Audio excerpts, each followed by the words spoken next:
Jao Vishnupada Bhavantu Parivar Jaya Askultara Sadashishi Madhurishila Isi Bhaktivedanta Swami Prabhupada Ki ISKCON founder Acharya Srila Prabhupada Ki Nanti Koti Vaishnava Vrinda Ki Namacharya Srila Haridas Thakur Ki Prem Se Kaho Shri Krishna Chaitanya Prabhu Nityananda Shri Advaita Gadadhar Shri Vasudeva Gaura Vrinda Ki Shri Shri Radha Krishna Gopi Gopinath Chamakam Radhavan Giri Govardhan Ki Shri Vrindavan Mayapur Dham Ki, Puri Dham Ki, Gangamaya Ki, Anandamaya Ki, Tulsidev Ki, Bhaktidev Ki, Samaveda Bhaktivinoda Ki.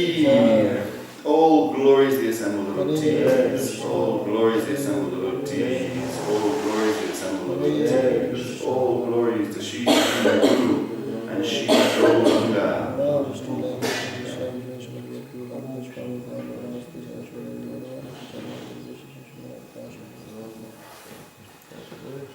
Om Namo Bhagavate Vasudevaya.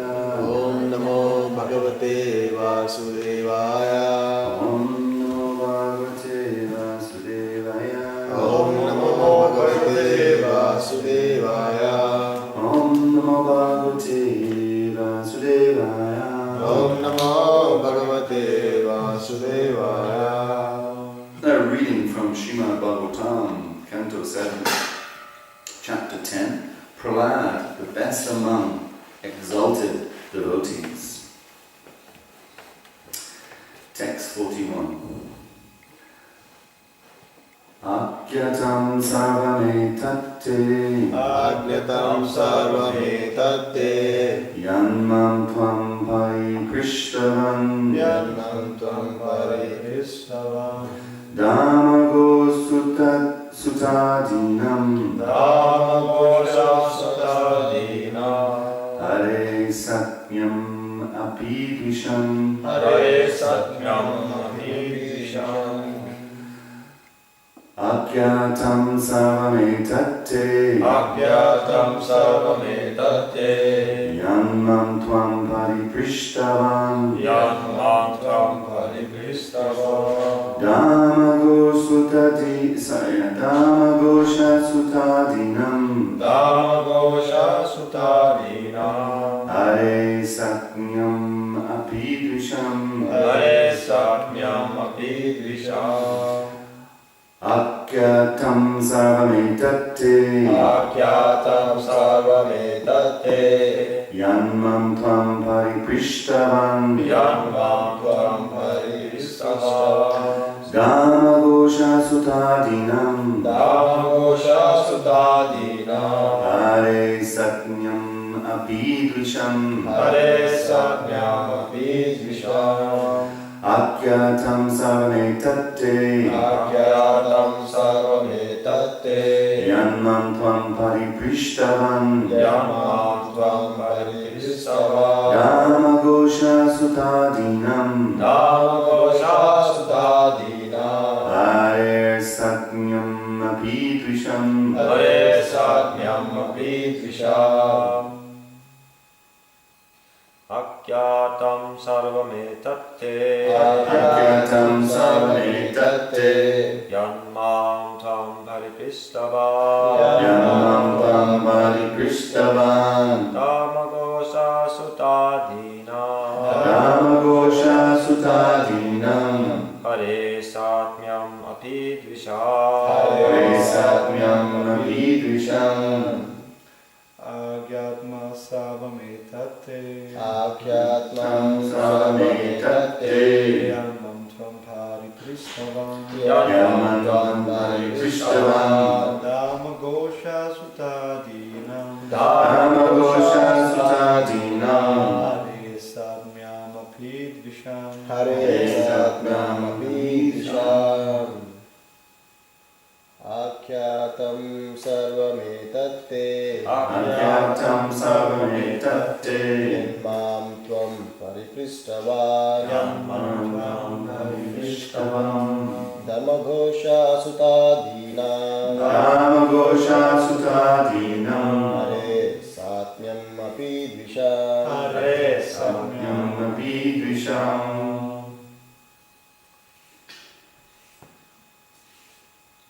Akyam sarvam tate Agyatam sarvametate Yanmam tvam pariprishavam Yanmam tvam pariprishavan Namagosha sutadinam Tamagosha stadhinam Hare satnyam apidviyasam Hare satyam abhidvisham.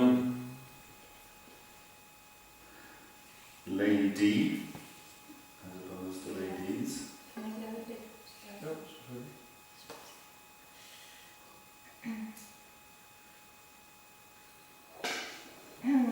Agyatam sarvaetate Agyatam sarvametate Yanmam tvam pariprishavam Yanmam tvam pariprishavan Namagosha sutadinam Tamagosha sutadhinam Hare satyam apidvisham Hare satyam abhidvisham. Agyatam, Agyatam described. describe Sarvam, sarvam everything. everything. Etat, Etat this. Te Unto you. unto you. Yat, Yat whatever. whatever. Mum, Unto me. unto me. Tvam, you. You. Paripristavan, Paripristavan inquired. inquired.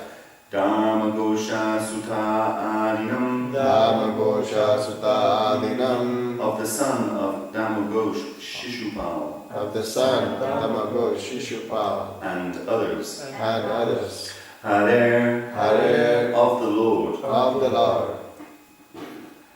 Satnyam, Satnyam equal bodily features. equal bodily features. Api, Api even. even. Dvisham, Visham although they were inimical. although they were inimical. Translation.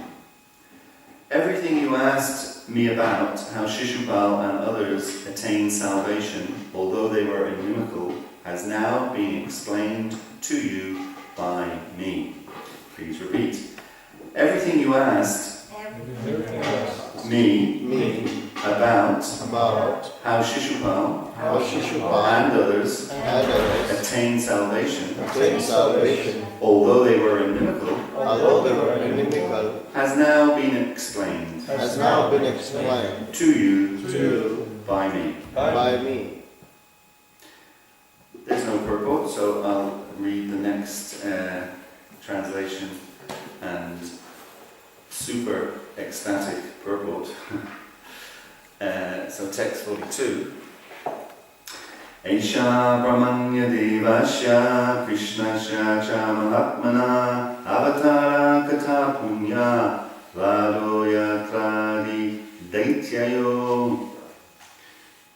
Translation. In this narration about Krishna, the Supreme Personality of Godhead, various explanations... I'll start again. Translation. In this narration about Krishna, the Supreme Personality of Godhead, various expansions or incarnations of the Lord have been described, and the killing of the two demons, Hiranyaksha and Hiranyakashipu, has also been described. Purport by His Divine Grace, A.C. Bhaktivedanta Swami Srila Prabhupada Ki Jai.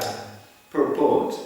Avatars or incarnations are expansions of the Supreme Personality of Godhead, Krishna, Govinda, Advaitam Achyutam Anadim Anantarupam Aja Purana Purunam Navayovanam Cha Vedeshu Durlapam Durlapam Atmabhakto Govindam Adi Purusham Tamaham Bhajami. I worship the Supreme Personality of Godhead, Govinda, who is the original person, non-dual, infallible, and without beginning. Although he expands into unlimited forms, he is still the original. And although he is the oldest person, he always appears as a fresh youth. Such eternal, blissful, and all-knowing forms of the Lord cannot be understood by the academic wisdom of the Vedas, but they are always manifest to pure, unalloyed devotees. Brahma Samhita 5.33. The Brahma Samhita describes the avatars. Indeed, all avatars are described in the authentic scriptures. No one can become an avatar or incarnation, although this has become fashionable in the age of Kali. The avatars are described in the authentic scriptures, Shastras, and therefore, before one risks accepting a pretender as an avatar, one should refer to the Shastras. The Shastras say everywhere that Krishna is the original personality of Godhead and that he has innumerable avatars or incarnations. Elsewhere in the Brahma Samhita it is said, Ramadi Murtishu Kalani Amena Tishtam. Ram, Nrsimha, Varaha, and many others are consecutive expansions of the Supreme Personality of Godhead. After Krishna comes Balaram. After Balaram is Sankarshan, then Aniruddha, Pradyumna, Narayan, and then the Purusha avatars, Mahavishnu, Garbhadakshay Vishnu, and Shiradakshay Vishnu. All of them are avatars. One must hear about the avatars. Narrations about such avatars are called Avatar Katha, the narrations of Krishna's expansions. Hearing and chanting these narrations is completely pious. Shinvata Swagata Krishna Punya Shravana Kirtana. One who hears and chants can become punya, purified of material contamination. Whenever there are references to the avatars, religious principles are established, and demons who are against Krishna are killed. The Krishna consciousness movement is spreading all over the world with two aims: to establish Krishna as the Supreme Personality of Godhead, and to kill all the pretenders who falsely present themselves as avatars. The preachers of the Krishna consciousness movement must carry this conviction very carefully within their hearts and kill the demons who in many tactful ways vilify the Supreme Personality of Godhead, Krishna. If we take shelter of Nrsimhadev and Prahlad Maharaj, it will be easier to kill the demons who are against Krishna and to thus re-establish Krishna's supremacy. Krishna is tu, Bhagavan Swayam. Krishna is the Supreme Lord, the original Lord. Prahlad Maharaj is our Guru, and Krishna is our worshipable God. As advised by Sri Chaitanya Mahaprabhu, Guru Krishna Prasade Pai Bhakti Lata Bij. If we can be successful in getting the mercy of Prahlad Maharaj and also that of Nrsimhadev, then our Krishna consciousness movement will be extremely successful. The demon Hiranyakashipu had so many ways to try to become God himself, but although Prahlad Maharaj was chastised and threatened in many ways, he rigidly refused to accept his powerful demoniac father as God. Following in the footsteps of Prahlad Maharaj, we should reject all the rascals who pretend to be God. We must accept Krishna and his incarnations and no one else. Om Nasa Tananda Shadaranjana Shalakya Shakshuntamena Tasman Shri Guru Maha Shri Chaitanya Vishtan Statikam Bhutale Swaya Bhadradayam Vidaki Swadhantikam. Jai Shri Krishna Chaitanya Prabhu Nityananda Shri Advaita Gadadhar Shri Vasudeva Gaura Bhakta Vrinda. Hare Krishna, Krishna Krishna, Hare Hare. Hare Ram, Rama Rama, Hare Hare. Jai. There you go. Straight after Prasadam, we're out the door and killing all the demons. Joy! And there's so many of them, we'll be exhausted by lunchtime.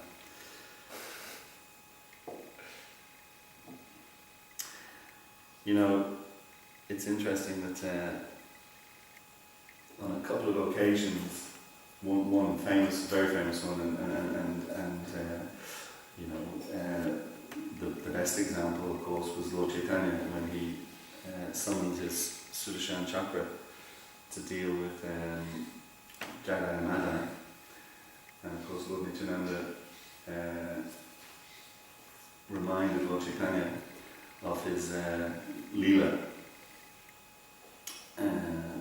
It didn't include, he was getting his Leelas confused, Lord Chaitanya, getting his Leelas confused, because it didn't include killing people with his Sudarshan Chakra in his incarnation as Mahaprabhu.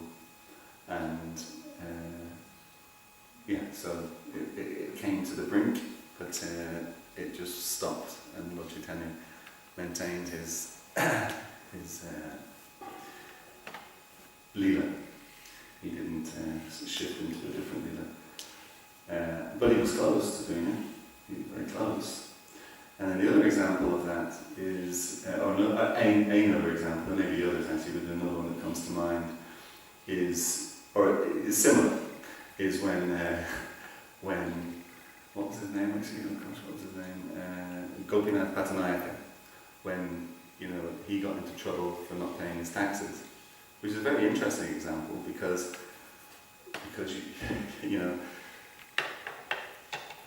well, it's interesting. My experience in ISKCON and associating with devotees is that we do have a tendency to be a little fast and loose with following laws and paying taxes and all that. I would say that we're probably not the most, I'm sure there are worse people in society, but we're probably not the most upstanding members of society as far as that is concerned. Yet in that particular pastime, there's a lot of angles on that pastime actually, a very, very interesting pastime. But still, the point was when the news came to Lord Chaitanya that Gopinath Pattanayaka was going to be thrown in the Chanda, and even just the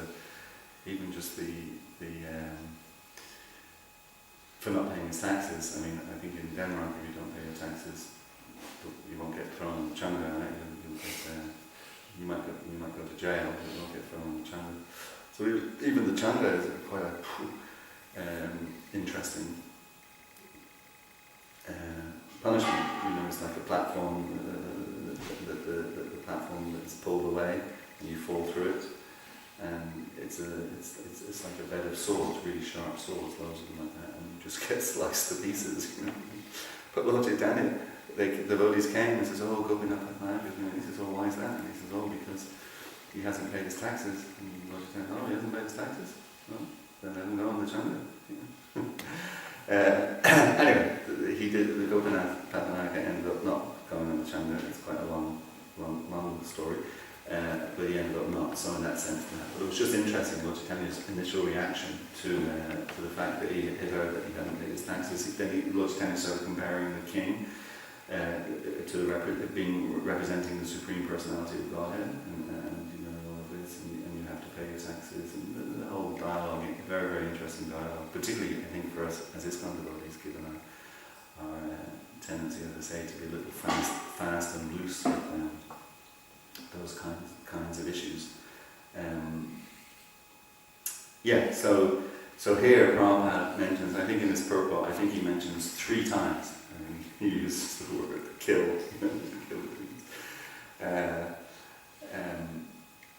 but I think we can deduce from that the idea is that we need to kill the demonic mentality in the hearts of the demons, as opposed to physically doing away with them. But of course, you can see why things can be misinterpreted and misunderstood as well, because in this particular pastime, Lord Nrsimhadev did kill people physically. It wasn't. Well, he also ripped out the demonic mentality in their hearts, but in the process, he also ripped out their hearts as well. It wasn't just the demonic mentality. So you could see why people would, could misinterpret this purport to literally mean that we go out and start killing people. Anyway, I think that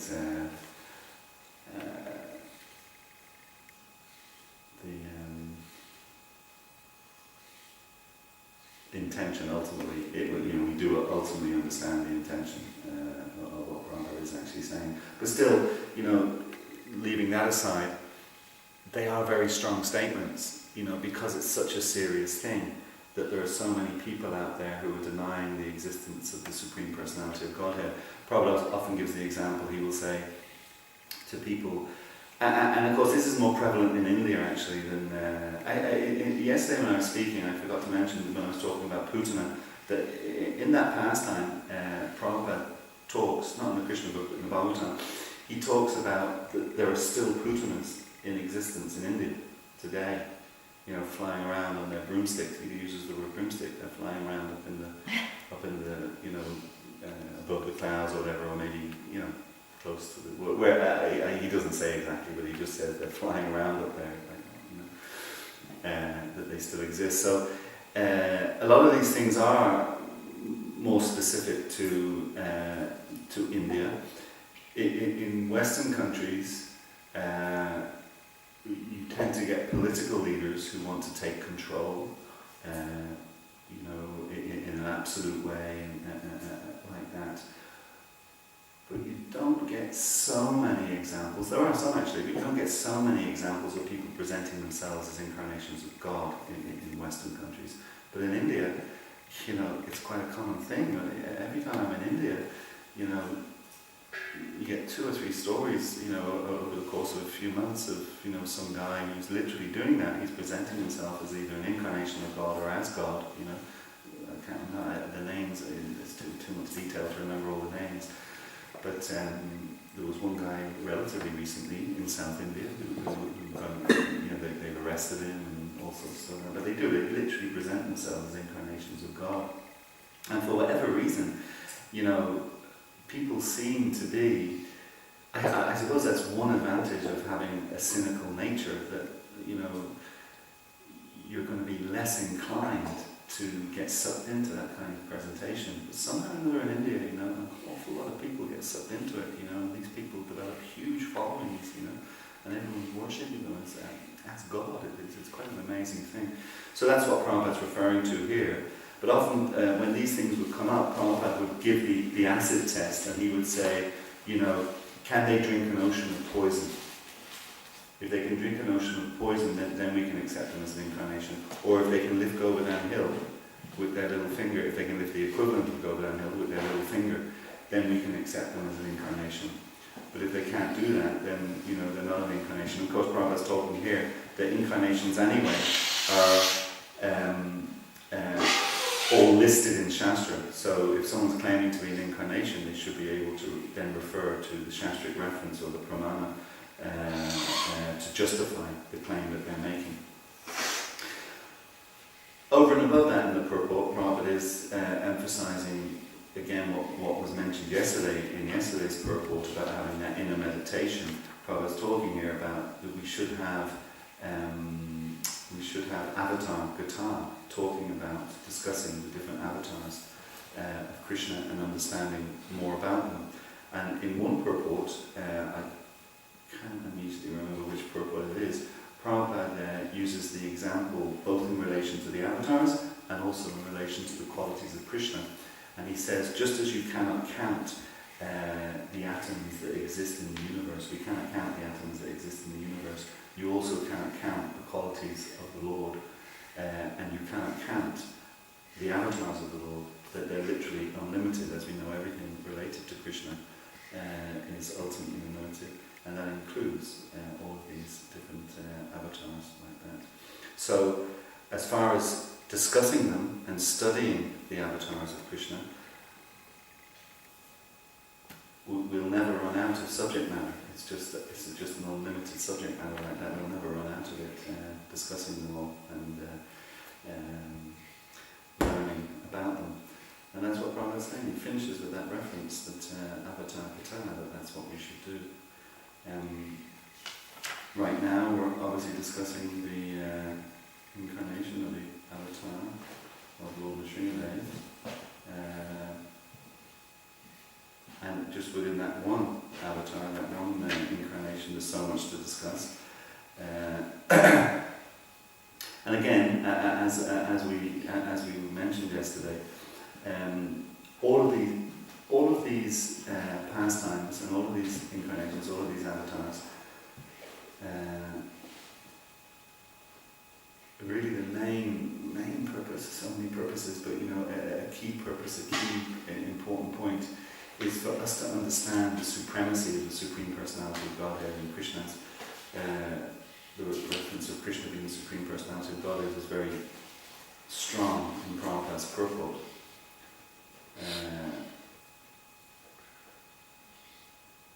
So that's a key point in discussing all of these incarnations and avatars of Krishna to understand Krishna's supremacy and our position in relation to Krishna's supremacy. Because when we don't, we get what we just talked about. You know, in India you get people who are claiming to be the Supreme Personality of Godhead, and while we don't really have that so much in the West, you do have people who want to be all-powerful.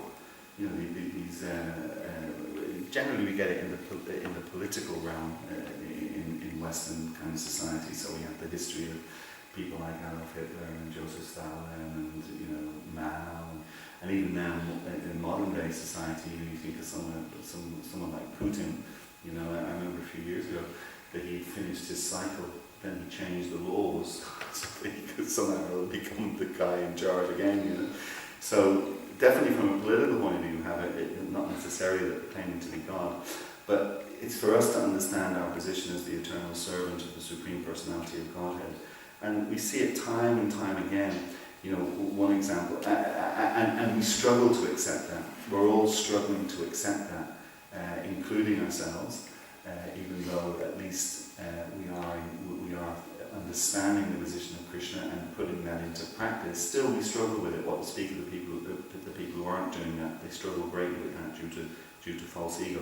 And so many examples. You know, the example of you know, when Durvasa Muni offered Indra the garland, and then Indra, you know, gave it to his elephant. The elephant stands by Durvasa and curses Indra. It's all just, and Prabhupada's explaining in that pastime, it's all just due to false ego. So it's the same with Indra, of course, with the lifting of Govardhan Hill, can't accept, you know, that Krishna is the one being worshipped. So this is embedded in us. Every single living entity that's accepted a material body, the problem that we have with false ego is actually embedded in us. And it's so powerful. And that's why, of course, it's simultaneously why it's so difficult for us to cooperate, and why Prabhupada put so much emphasis on that principle of cooperation. Because of false ego, it makes it so difficult. But at the same time, to the degree that we're doing it, you know, in one sense, we can take some credit and we can take a bow. Actually, that reference that Prabhupada gives about cooperating together, your love will be shown for me by how you cooperate. I only heard this relatively recently from Bhakti True Maharaj, who was present at the time. I hadn't heard this before. He told me this maybe a year ago, or maximum 2 years ago. That the devotees were all in Prabhupada's room, and Tamal Krishna Maharaj used to come in at a certain point every day. This is 1977 in Vrindavan, when Prabhupada is preparing to leave his body. And Tamal Krishna Maharaj would come in at a certain time every day, and he would read different letters that had been received for Prabhupada. He'd read them out to Prabhupada. And in one of those letters, a devotee writes and says to Prabhupada, one of Prabhupada's disciples, writes and says to him, Srila Prabhupada, I'd like to make an offer to you. And my offer to you is that I would like you to take my body so as that you can continue your mission.